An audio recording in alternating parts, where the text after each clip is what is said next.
The long-term vision is to build a $10 billion a year business with a 30% operating margin and 75% of that converting to free cash flow. But as you know, Sam, today we represent about 1 to 1.3% of our clients' wallet share. If we continue on our current trajectory, if we can get to 6 to 7%, we're going to get to that $10 billion number.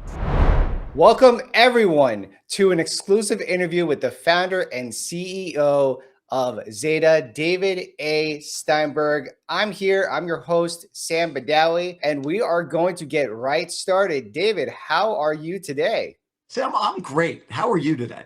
I'm doing good, I just told you earlier before that I'm in California, so I had to wake up quite early this morning. I'm sorry. Yeah, that's okay. That's okay. The market opens. I got to be ready for it. I got to be ready to kick it out of the park. So, The good news about being on the West Coast is you finish early. That's true. That's true. I do have the whole day left when the market closed and everything, and Right. still a lot to conquer, but not during earnings season, of course. My problem is when I'm on the West Coast, I finish my East Coast work at a particular hour, then I have to start talking to Asia, and then when I wake up, Europe's been operating for like hours. So That's true. it's hard for me to get that sort of break. That is true. That is true. Well, thank you so much for being here, David. Really appreciate your time. I know things are certainly busy during the earnings season. Just wanted to start off, maybe give me a little bit of an introduction to yourself. I mean, clearly everyone already knows about ZETA at this point, but just to give a little bit of insight what you guys are working on, maybe like a brief overview of some announcements you had made during earnings, and then we can get started with the questions. Yeah, I mean, listen, I think our earnings speak for themselves in many ways. It was our third year of 30+% compounded growth, top line, greater than 50% EBITDA growth, greater than 75% free cash flow growth. We raised projections for this year. Our initial guide for the year is 35%.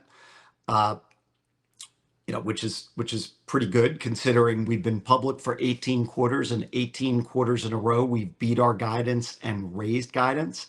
So when you do that, Sam, as you know, that compounds throughout the year. So last year we finished materially above where we started the year from a guide perspective, and our goal is to stay on a cadence where we can continue to beat and raise as a company. We had our first net income positive quarter in the fourth quarter of 2025, and we've guided to being net income positive for calendar 2026. I think that the business is working. What I always say, though, which is interesting, is numbers are outputs. The input is your business working? Are you solving your clients' biggest problems?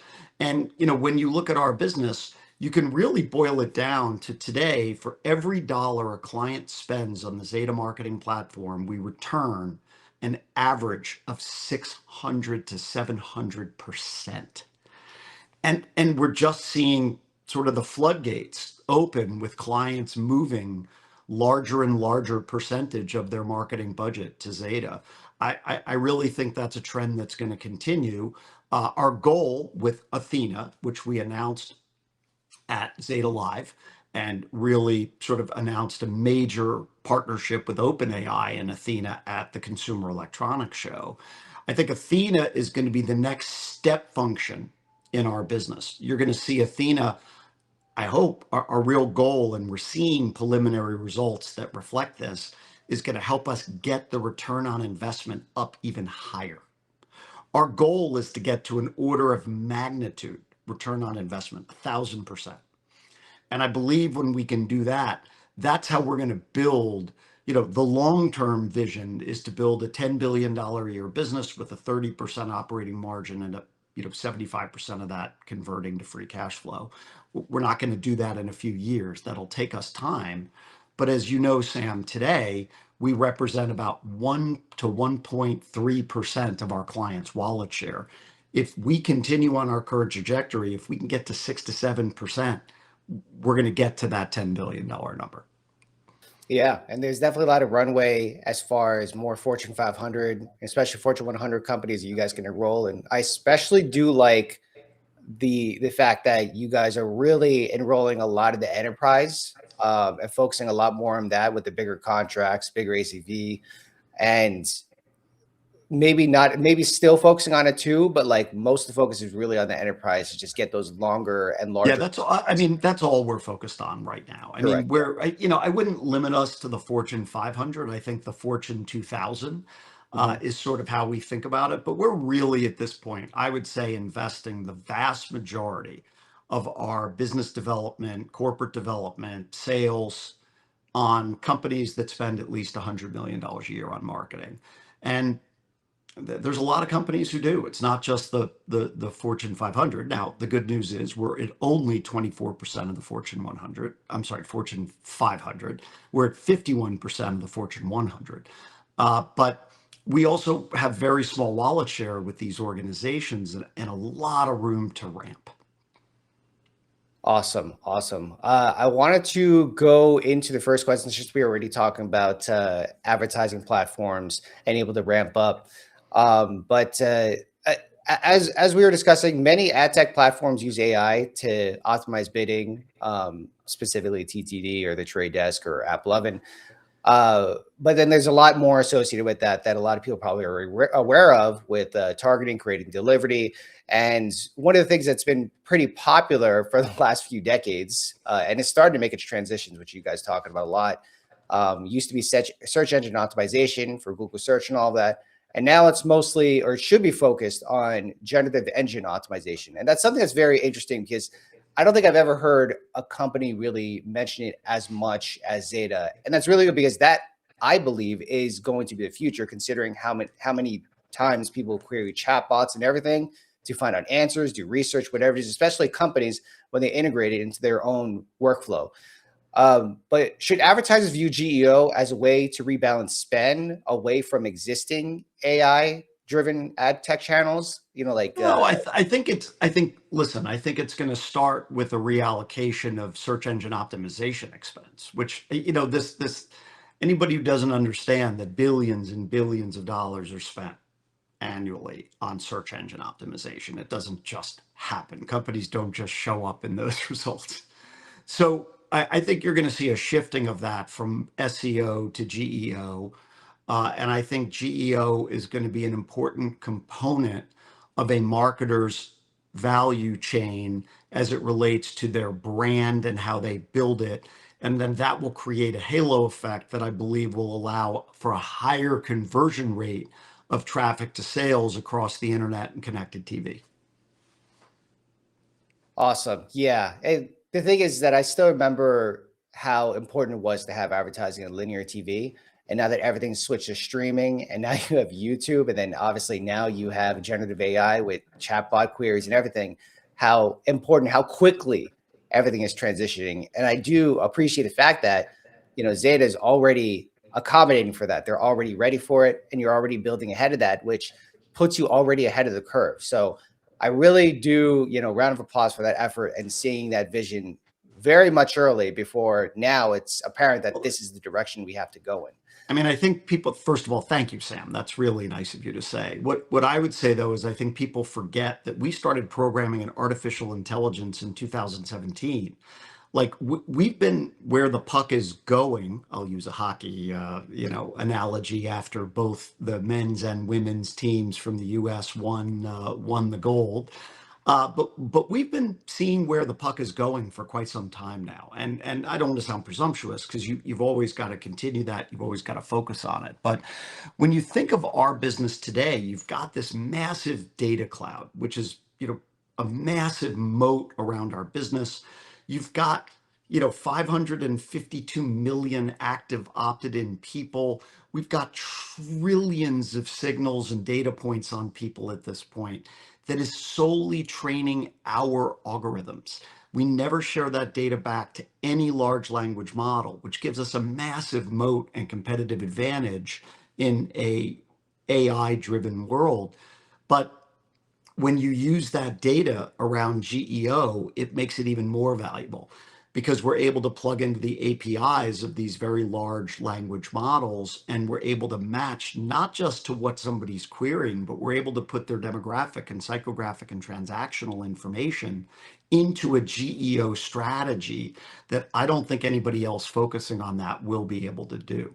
But it's an example of how the data cloud is just a moat around the business. It's the reason we drive 600+% return on investment. It's the reason our net retention rate last year was 120%. Like these are outputs, right? The input is the data cloud plus the AI equals what do individuals intend to do next, and then another series of algorithms know exactly how to target them. The other thing I think that confuses people, Sam, is people ask me all the time, are you a marketing technology company? Are you an advertising technology company? Are you a data company? Are you an AI company? Are you an activation company? And the answer is yes.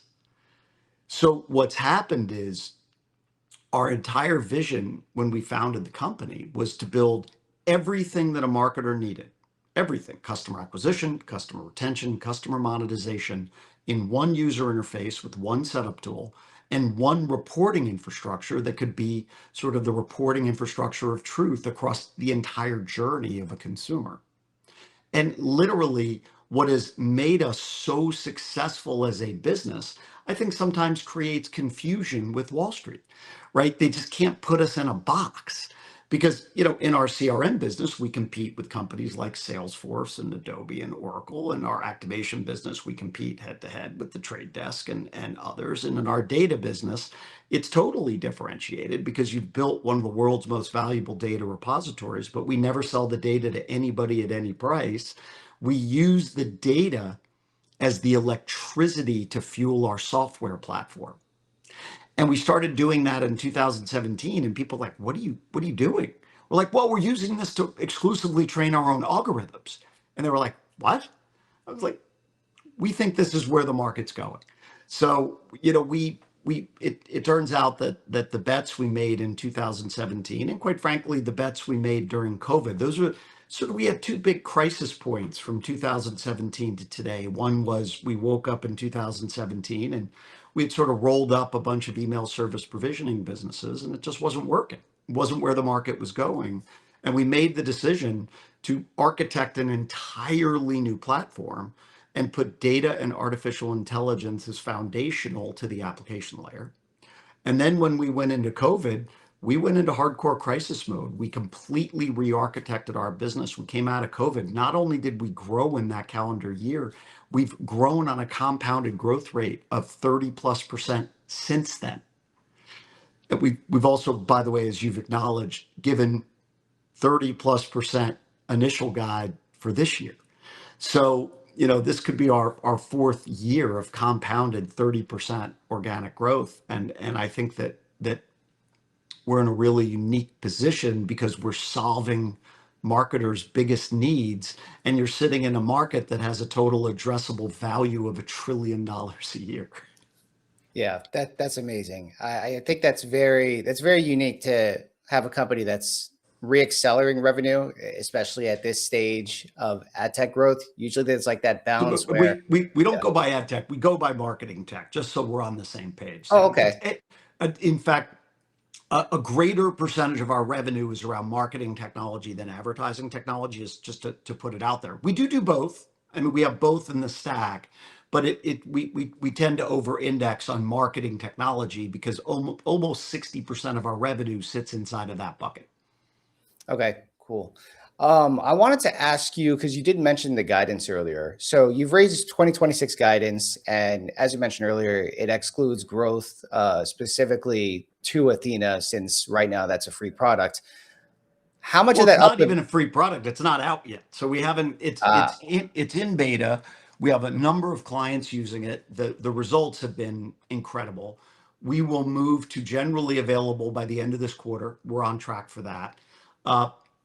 We believe that Athena is going to be a major driver for our company in the years to come. We didn't bake it into this year because, you just don't know how people are going to react to it. How much training is it going to take? Now, if it really gets traction quickly, we'll see the numbers we've already projected will look low, but we just don't know that yet. What I do believe, Sam, is that based on the preliminary results and the way Athena is working, we're going to be a 20+% organic growth company for many, many years to come. And I believe Athena is going to be at the heart of that going into 27, 28 and on. Yeah, I mean, it's only expected that things are going to continue accelerating as they really are right now in the broad market, Yes. especially with just, I mean, all of a sudden, like a couple of weeks ago, OpenClaw or CloudBot comes out and then they rename it everything. And it's all of a sudden it's this big thing with agentic AI. And it's Yeah. interesting to see, like, you kind of pinpoint which companies are actually doing it versus which companies are like, oh, we got to do this right now, sort Right. of thing, But it's good to see you guys have been talking about this for almost a year now, maybe even more than a year, No, actually. for Yeah. for years. Listen, we here's what I will tell you, Sam. We are the disruptor in the AI marketing world, not the disruptee.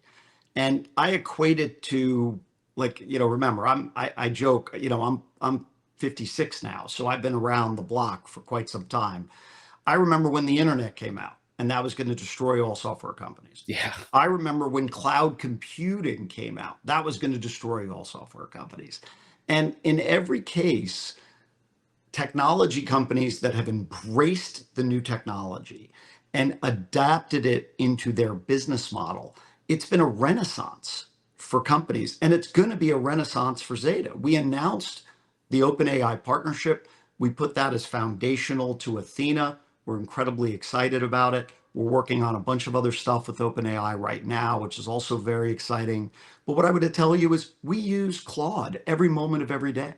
Our engineering team has already gone to a net incremental productivity level of 125% of where we were just a year ago.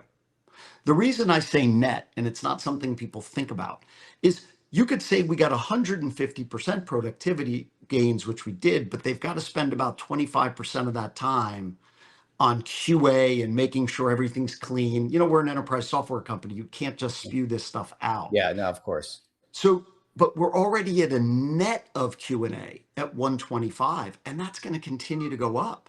We are also using Gemini. Every one of our global employees has access to, Microsoft Copilot fully integrated into their Outlook tools. We're using this stuff. We are getting meaningfully more productive as a company. Now, what's going to happen is we're going to pay those guys, just like we pay AWS. Years ago, we had our own hosting centers. We moved over to AWS. We work with everybody. We work with Azure. We work with Oracle Cloud. Whatever our clients are using, we're happy to work with. But we really are very centralized on AWS. If you look at it, AWS is one of our largest expenses as a company. But guess what? In the last 3 years, we've increased operating margin by over 500 basis points because our revenue and profits are growing much faster than our spend with AWS. I think you're going to see a similar thing with large language models, but what'll happen is we'll take out meaningful operating expenses.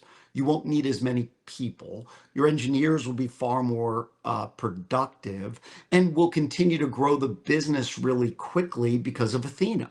So you've got a lot of different things coming in, but this whole narrative that large language models are going to put enterprise software businesses out of business is one of the silliest narratives I've seen on Wall Street in many years, and that's a high bar. I've seen some silly narratives, but listen, we'll get through it. We'll continue to execute. We'll continue to show long-term visibility into our business, and we believe we're going to be a 20+% organic growth grower for many, many years to come. Yeah, that's I'm my line of work is software engineering. I have been working with basically coding since 2010s, right? Especially when they started pushing out AWS, there was that fear where it's like, oh, security is going to go out the window. Like, how are we going to Right. secure all this stuff? And then look where it is today. It happened very Yeah. quickly, and the whole DevOps movement happened around the mid 2010s, where it was saying, wait, so then that means we don't need all these people working anymore. And then look, it was just another tool in the toolbox that we can Yeah. utilize to our advantage. And it's survival of the fittest, right? There are certain companies that will Yeah. not innovate fast enough and they won't be around. This is the Well, same thing that's happened many and times. Yeah. and the other thing, Sam, I think you're going to see a massive differentiation between companies like Zeta that create intelligence. We are truly the brain of our clients' marketing world. and companies that are just doing workflow management. Companies that are doing workflow management are going to have to rethink their strategy because, I mean, from what I'm seeing, AI is going to take on a lot of workflow pretty quickly, which by the way is great for us because it's speeding up our workflows. And by the way, one of the biggest comments from the clients using Athena is not just are they seeing a superior return on investment, quite frankly, by a lot from our normal 600%, but they're saying it's the best workflow they've ever had.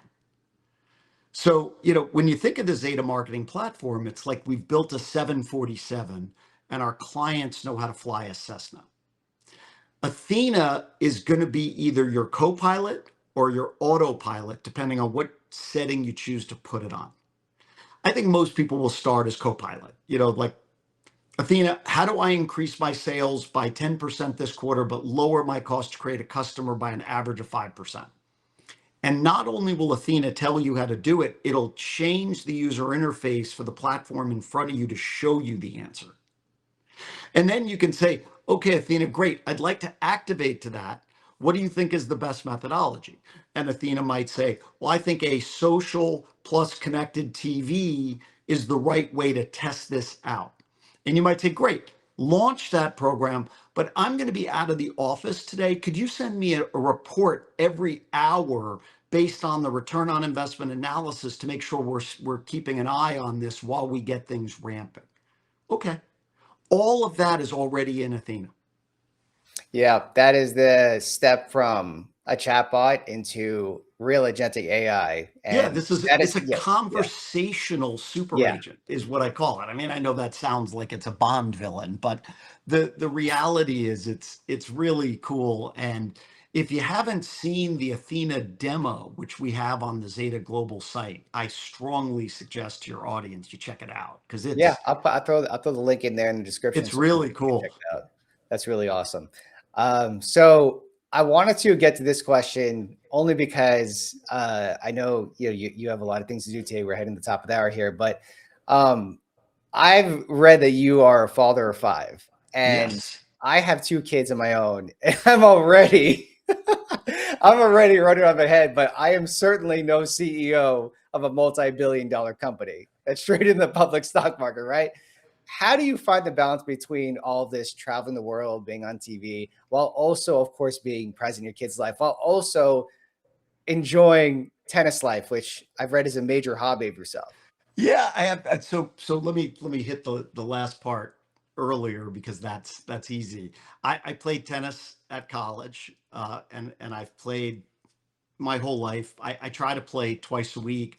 I had to give up golf for two reasons. One, I'm not good at it. And two, it takes too long when you have five kids and you gotta work. So an hour of singles tennis, which I try to do at least twice a week. I mean, if I could do it three times, I would, but I tried. I have a hard stop of at least twice. And it clears my head, it lets me focus, it's great exercise. I'm not like a treadmill person. Like I get so bored. So if I can go out and play tennis twice a week, I lift with the trainer twice a week, I'm getting that four times a weekend. And I walk a lot and I pace a lot, as a lot of dyslexic ADDs do. And I do conference calls while pacing, while walking, which helps me keep my exercise going. As it relates to raising children, first of all, I would say I have three older kids, 25, 23, 21. And then I have two younger kids, 8 and 3. So I've got quite the range of kids, and it's a very different relationship with the older kids than the younger kids because it's sort of there. My older kids are gone. My oldest daughter's getting her PhD in molecular biology. My middle daughter is working for one of the most important companies in the world for their chief strategy officer and drinking out of the fire hose. And my son graduates. He's the captain of the rugby team for his university and is going to be a tech investment banker starting this spring. We'll have to buy him some vests. But the reality is that they're all amazing. I give a tremendous amount of credit to my ex-wife on my older kids' success. She's really done an incredible job with them, and I've been a very hands-on father as it relates to what I could do with my work and time and energy. But I speak to at least one of my older kids every day. Uh, I spend, a lot of time with them.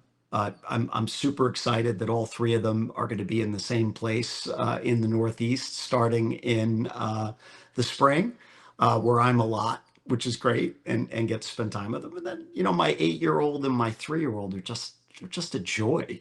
Like as my friend Mike Milken likes to say, I decided not to outsource the creation of my own grandkids. I just took control of it.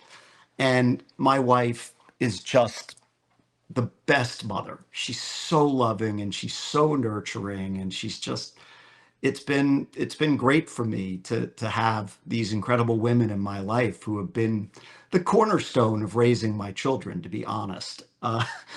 Which is not to say I don't do everything I can do, and I'm totally available, and whenever they need me, I'm there, and I try to drive a real good influence as it relates to work ethic and, being intellectually curious. And, we all travel a lot together so we can do cool stuff. And, it's been honestly the honor of my life to run Zeta and raise my 5 kids. And one other point I'll put out, not to drop Mike's name again, but when I was 27 years old, I first met Mike Milken, and we became very close very quickly for a whole host of reasons. He's an amazing gentleman. If you don't know who he is, I strongly suggest you look him up.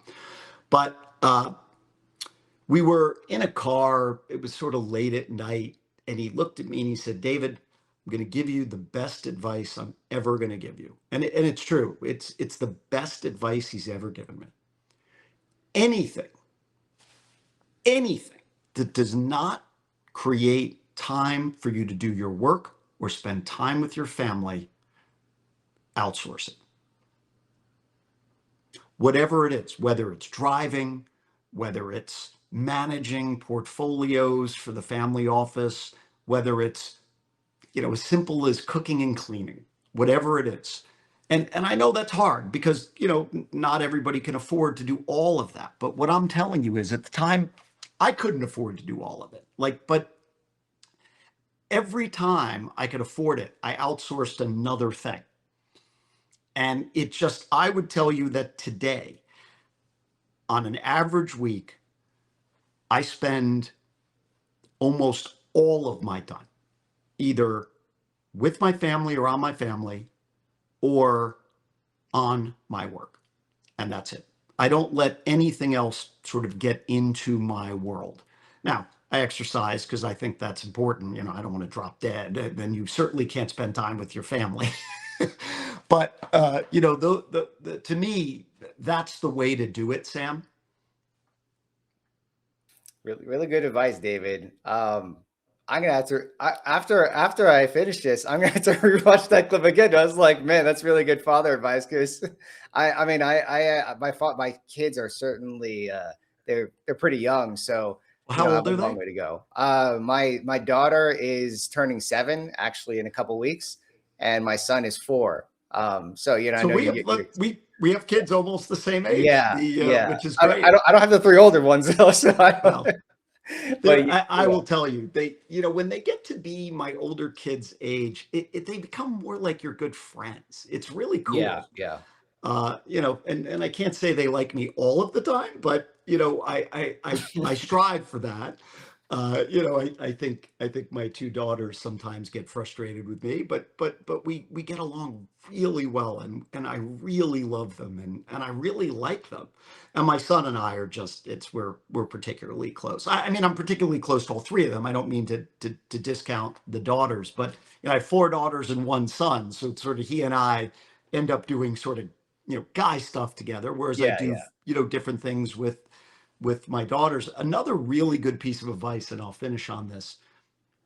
Another very famous friend of mine who's named Michael. I won't drop too many names on this call, but he said to me one day, I was having a challenge with one of my kids, and I didn't know how to get through it. I was just confusing to me. And he looked at me and said, you got to treat your kids like they're your biggest clients. Do what they want to do. Don't try to force them to do what you want to do.